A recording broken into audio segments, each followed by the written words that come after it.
네, 성도 여러분 하루 동안 평안하셨습니까? 2024년 7월 25일 목요일 새벽 기도회를 시작하도록 하겠습니다.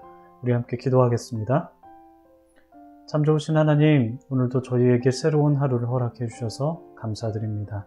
오늘도 저희에게 말씀을 허락하여 주셨는데 바라옵기는 주님께서 주신 말씀을 우리가 잘 깨닫게 하여 주시옵고 주 성령의 은혜로 말미암아 주님의 뜻이 무엇인지 잘 분별할 수 있도록 도와주시옵소서. 그 말씀을 깨닫고 그 말씀을 마음에 새겨서 우리가 말씀 가운데 살아갈 수 있도록 도와주시옵고 말씀으로 살아가는 기쁨을 누릴 수 있도록 주께서 은혜 베풀어 주시옵소서. 바로 그날이 오늘이 되기를 소망하오며 이 모든 말씀 예수님의 이름으로 기도드립니다. 아멘. 오늘 저희들에게 주신 하나님의 말씀은 느헤미야 8장 2절부터 18절까지 말씀입니다. 느헤미야 8장 2절부터 18절까지 말씀 제가 봉독해 드립니다.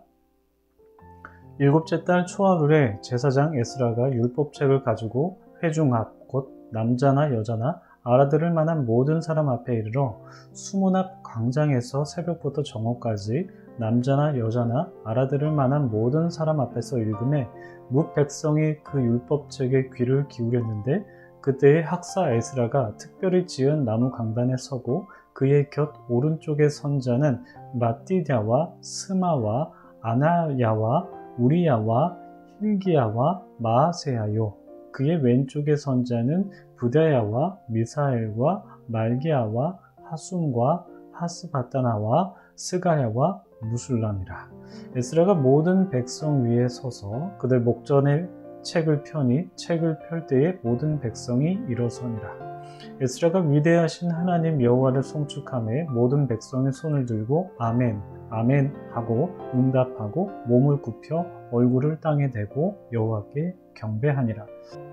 예수아와 바니와 세레바와 야민과 악굽과 사부대와 호디야와 마아세야와 그리다와 아샤랴와 요사밧과 하난과 블야와와 레위 사람들은 백성이 제자리에 서 있는 동안 그들에게 율법을 깨닫게 하였는데 하나님의 율법책을 낭독하고 그 뜻을 해석하여 백성에게 그 낭독하는 것을 다 깨닫게 하니 백성이 율법의 말씀을 듣고 다 우는지라. 총독 느헤미야와 제사장 겸 학사 에스라와 백성을 가르치는 레위 사람들이 모든 백성에게 이르기를 오늘은 너희 하나님 여호와의 성일이니 슬퍼하지 말며 울지 말라 하고 느헤미야가 또 그들에게 이르기를 너희는 가서 살찐 것을 먹고 단 것을 마시되 준비하지 못한 자에게는 나누어 주라. 이날은 우리 주의 성일이니 근심하지 말라. 여호와로 인하여 기뻐하는 것이 너희의 힘이니라 하고 레위 사람들도 모든 백성을 정숙하게 하여 이르기를 오늘은 성일이니 마땅히 조용하고 근심하지 말라 하니 모든 백성이 곧 가서 먹고 마시며 나누어 주고 크게 즐거워하니 이는 그들이 그 읽어 들려준 말을 밝히 알미라. 그 이튿날 뭇 백성의 족장들과 제사장들과 레위 사람들이 율법의 말씀을 밝히 알고자 하여 학사 에스라에게 모여서 율법에 기록된 바를 본즉 여호와께서 모세를 통하여 명령하시기를 이스라엘 자손은 일곱째 달 절기에 초막에서 거할지니라 하였고 또 일러스되 모든 성읍과 예루살렘에 공포하여 이르기를 너희는 산에 가서 감람나무 가지와 들감람나무 가지와 화석류 나무 가지와 종려나무 가지와 기타 무성한 나무 가지를 가져다가 기록한 바를 따라 초막을 지으라 하라 한지라.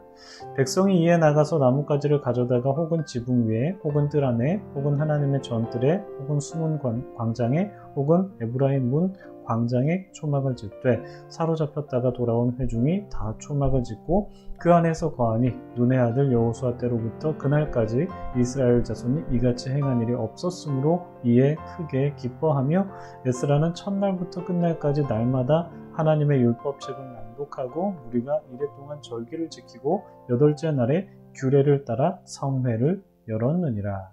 아멘. 네, 참 좋으신 우리 주님의 크신 은혜와 평강이 사랑하는 토론토 안희장로교회 모든 분들에게 가득하시기를 주님의 이름으로 축복합니다. 혹시 눈치 빠르신 분은 아시겠지만 제가 요즘에 새벽 기도회를 시작하면서 기도할 때마다 자주 쓰는 표현이 있습니다. 무엇인 줄 아십니까? 네, 바로 깨닫게 해달라 라는 표현이죠. 우리가 말씀을 볼 때, 들을 때, 읽을 때 주 성령께서 말씀을 깨닫게 해달라는 간구를 제가 요즘 자주 사용했죠. 그런데 이런 간구를 할 때 내심 스스로 좀 의아한 점이 있었습니다. 이미 설교문을 다 써놓고 그 원고를 읽으면서 녹음을 하고 있는데 무엇을 더 깨닫게 해달라고 간구하는 거냐? 이미 말씀을 읽고 묵상하고 깨닫게 된 점을 설교문에 녹였는데 무엇을 더 깨닫게 해달라고 간구하는 것인가? 라는 치기 어린 의문점을 제기하곤 했었습니다. 그런데 한편으로는 이 깨닫게 해달라는 간구가 저를 위한 간구라기보다도 설교를 듣는 분들을 위한 기도이기 때문에 깨닫게 해달라는 기도가 아주 어색한 기도는 아닐 수 있겠다라는 생각도 들긴 했습니다. 혹시 여러분들이 저의 설교를 들으시면서 주님의 뜻을 깨닫게 될 수 있으니 말입니다. 저는 신학대학원을 다닐 때 설교학 시간에 설교자는 성언, 운반, 일념의 정신을 가져야 한다라고 배웠습니다. 무슨 말일까요? 성언, 운반, 일념. 성언, 즉 거룩한 하나님의 말씀을 운반하는 그 한 가지 일념을 가져야 한다라는 것이죠. 설교자는 그래야 된다라는 것입니다. 이 일을 위해서 설교자는 말씀을 붙들고 씨름하면서 치열하게 고민하고 성도들에게 말씀을 꼴을 먹여야 한다라는 막중한 책임이 있다라는 것을 느꼈습니다. 그래서 제가 설교를 준비하기 전에 항상 기도하는 내용이 있는데 무엇이냐면 주님, 저의 뜻을 전하는 것이 아니라 설교라는 도구를 통해서 저의 뜻을 각인시키려고 하는 것이 아니라 하나님의 뜻을 순전히 전할 수 있게 해 주십시오라고 꼭 기도합니다. 다시 말해서 성언, 운반, 일념을 잘 지킬 수 있게 해달라고 기도한다는 거죠. 설교자로서 거룩한 하나님의 말씀을 성도들에게 전했을 때 성도들이 하나님의 뜻을 깨닫게 되신다면 그보다 더 기쁜 순간이 없을 것이다 라고 생각합니다. 그래서 설교자는 단지 설교 잘한다 라는 평가에 목말라 하는 것이 아니라 부족한 종을 통해서 주님의 뜻을 깨닫게 되었다는 성도들의 고백을 들어야 한다라고 믿고 그것이 설교자가 드려야 되는 최고의 찬사가 아닐까 싶습니다. 이렇게 주님의 뜻을 깨닫게 되는 것이 참 중요한데요. 오늘 본문을 보면요. 깨달음의 가치를 다시 한번 발견할 수 있게 됩니다. 오늘 말씀은 그동안의 지난한 계보 끝에 비로소 내러티브의 형식을 갖춘 본문입니다. 어제 말씀드렸다시피 느헤미야 8장에서 10장까지는 기록 시기가 언제인지에 대한 시대적인 이견 다툼이 있지만 우리가 그것은 좀 차치하자라고 이미 말씀을 드렸었고 본문 내용을 보면서 본문 안에서의 상황에만 주목하기로 했습니다. 여러분 오늘 본문 보시니 어떤 마음이 드셨습니까? 저는 개인적으로 참 감동스러웠습니다. 정말 너무 감동스러웠는데요. 성도님들이 하나님의 말씀을 듣고 깨닫고 눈물을 흘리고 회개하고 자복하고 거룩하게 살아가기를 다짐하는 그 현장이 마치 눈앞에 펼쳐지는 것 같아서 사실 눈시울이 좀 붉어지더라고요. 그러니까 목회를 하면서 이런 경험을 성도님들과 함께 한다면 얼마나 행복할까요? 오늘 본문 2, 3절을 보시면 일곱째 달 초하루에 에스라가 율법책을 가지고 회중 앞에 나와서 남자나 여자나 알아들을 만한 사람에게 하나님의 말씀을 읽었다고 기록하고 있죠. 에스라는 특별히 제작된 나무 강단에 섰고요. 에스라 우편에는 6명, 좌편에는 7명이 섰습니다. 그러니까 에스라를 포함해서 총 14명이 강단에 서서 말씀을 전한 것으로 보이죠. 그리고 5절을 보시면 에스라가 모든 백성 위에 서서 율법책을 펼 때에 모든 백성이 자리에서 일어납니다. 이 구절이 있어서인지 어떤 교회에서는 말씀을 봉독할 때 모든 성도들이 일어나서 하나님의 말씀을 받습니다. 이렇게 회중들이 서서 말씀을 받으려고 할 때 에스라는 하나님을 송축하는데 그때 모든 백성이 손을 들고 아멘, 아멘 하면서 응답을 했고요. 몸을 굽혀서 얼굴을 땅에 대고 여호와께 경배했다라고 6절에서 묘사하고 있습니다. 여러분 제가 목회자로서 고민하는 것 중에 하나가 무엇인 줄 아십니까? 어떻게 하면 성도님들이 예배를 통해서 은혜를 받게 할까? 그것을 고민합니다. 물론 은혜는 하나님께서 주시는 것이지만 하나님께서 주시는 은혜를 성도님들이 잘 받게 하기 위해서 목회자로서 해야 될 것은 무엇이고 어디에 집중해야 될까를 늘 고민하는 것 같습니다. 왜냐하면 뭐니 해도 교회 사역의 핵심은 예배이기 때문이죠. 우리가 교회를 올 때 예배 드리기 위해서 온다라고 하지 교제하기 위해서 나눔하기 위해서 온다고 표현하지는 않습니다. 물론 교회에 오면 나눔도 하고 교제하죠. 그리고 다른 사역들도 하러 오긴 하지만 일반적으로 교회를 온다라고 표현할 때에는 예배 드리기 위해서 온다는 목적을 담는 경우가 많습니다. 그만큼 교회 사역에서 예배 사역은 참 중요합니다. 그리고 그 예배 사역에는 찬양과 말씀이 정말 중요하죠. 어떤 목사님들은 교회의 찬양이 어떻느냐에 따라서 그 교회가 부흥하는 교회인지 아닌지를 판단할 수 있다라고 말씀하실 정도로 찬양은 예배에서 정말 중요합니다. 물론 뭐 기도도 중요하고 뭐 다른 것도 다 중요합니다만 찬양과 말씀, 그 중에서 이제 찬양이 참 중요하다라는 말씀을 드리는 겁니다. 여러분, 저희가 지난 2주간의 이제 휴가를 다녀왔지 않습니까? 저는 4박 5일간 PEI를 다녀왔거든요. 프린스 에드워드 아일랜드.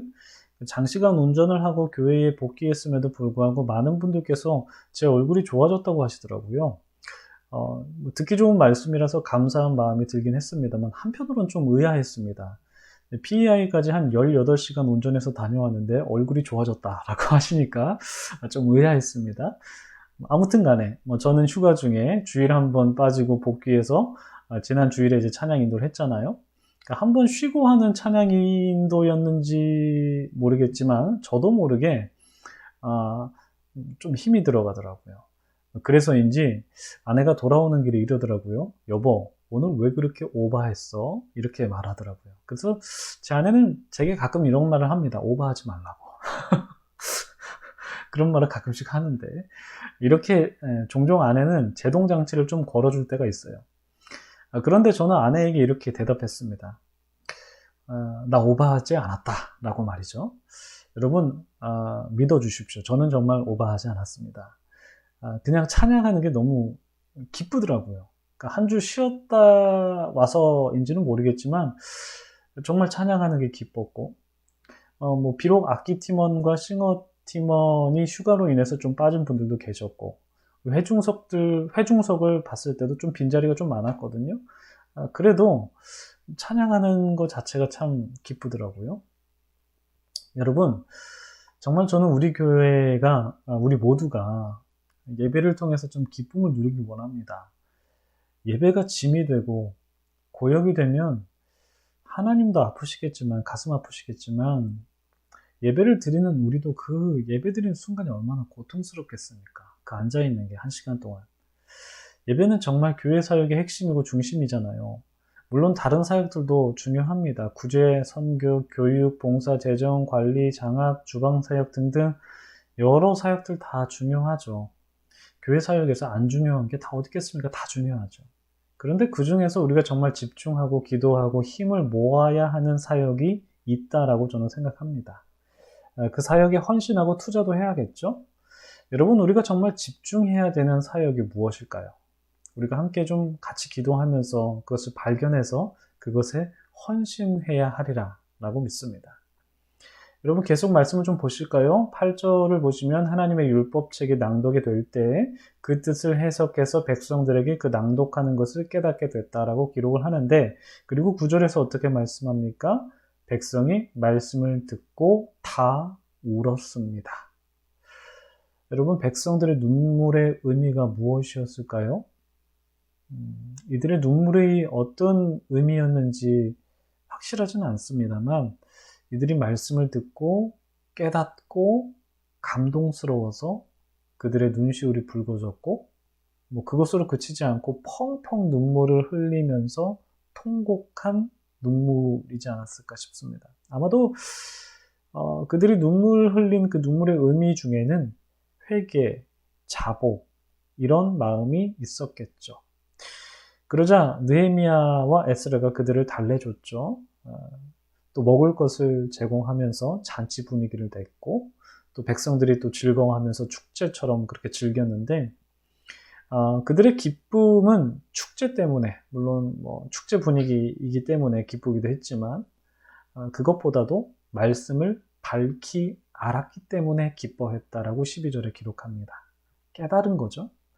그들이 깨닫게 된 것 중에 하나가 무엇입니까? 바로 그동안 우리가 초막절을 지키지 않았구나라는 것을 깨닫고, 그래서 족장들과 제사장들과 레위인들 그리고 회중들까지 그동안 지키지 못했던 초막절을 지키겠다고 앞장서서 나왔고, 성읍 곳곳에 초막절 때 쓰일 나뭇가지를 펼쳐놓고는 하나님의 은혜에 감격하죠. 여러분, 이 예배의 감동, 이 절기의 축제, 이게 얼마나 감동스럽습니까? 저는 바라고 꿈꿔봅니다. 그리고 기도합니다. 토론토 한인 장로교회에도 이러한 예배의 축제, 말씀의 잔치, 회개의 기도, 성도들의 삶의 변화, 이것이 일어나기를 기도하고 바라고 소망합니다. 여러분, 교회에 왜 나오십니까? 왜 시간 들이고 힘 들이고 물질 들여서 수고하십니까? 그 이유가 무엇입니까? 우리가 주님께 예배 드리기 위해서 나오는 것이고, 주님께 나를 드리기 위해서 나오는 것 아니겠습니까? 그 예배 드림이 우리에게는 기쁨의 경험이어야 하고, 나의 힘과 물질을 드리니, 그리고 정성을 드림이 바로 행복과 감사이어야 하기 때문에 우리가 교회에 나오는 것 아니겠습니까? 여러분, 연세가 많고 적고를 떠나서 교회의 출석 연수가 얼마나 되었든지 간에 관계없이 우리 교회 안에 정말 모든 사람들이 말씀의 축제, 찬양의 축제, 감사의 제사를 올려드리기를 소망합니다. 계속 그렇게 되기를 원합니다. 여러분, 꿈을 꾸십시오. 성령께서 오셨을 때 노인들은 꿈을 꾸었다라고 했습니다. 청년들은 환상을 보았다라고 했습니다. 자녀들은 주님의 말씀을 선포하는 예언을 할 것이다 라고 하였습니다. 여러분, 이렇게 성령 충만한 교회를 꿈꿔야 합니다. 여러분, 교회의 예배가 살아나야 합니다.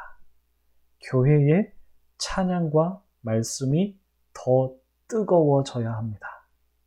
이러한 교회가 되기를 간절히 바라며, 오늘의 말씀의 마무리로 찬양 한 곡을 좀 들려드리도록 하겠습니다. 이런 교회 되게 하소서라는 찬양인데요. 찬양을 들으시고 기도의 시간 가지시기를 바랍니다. 찬양 듣도록 하겠습니다.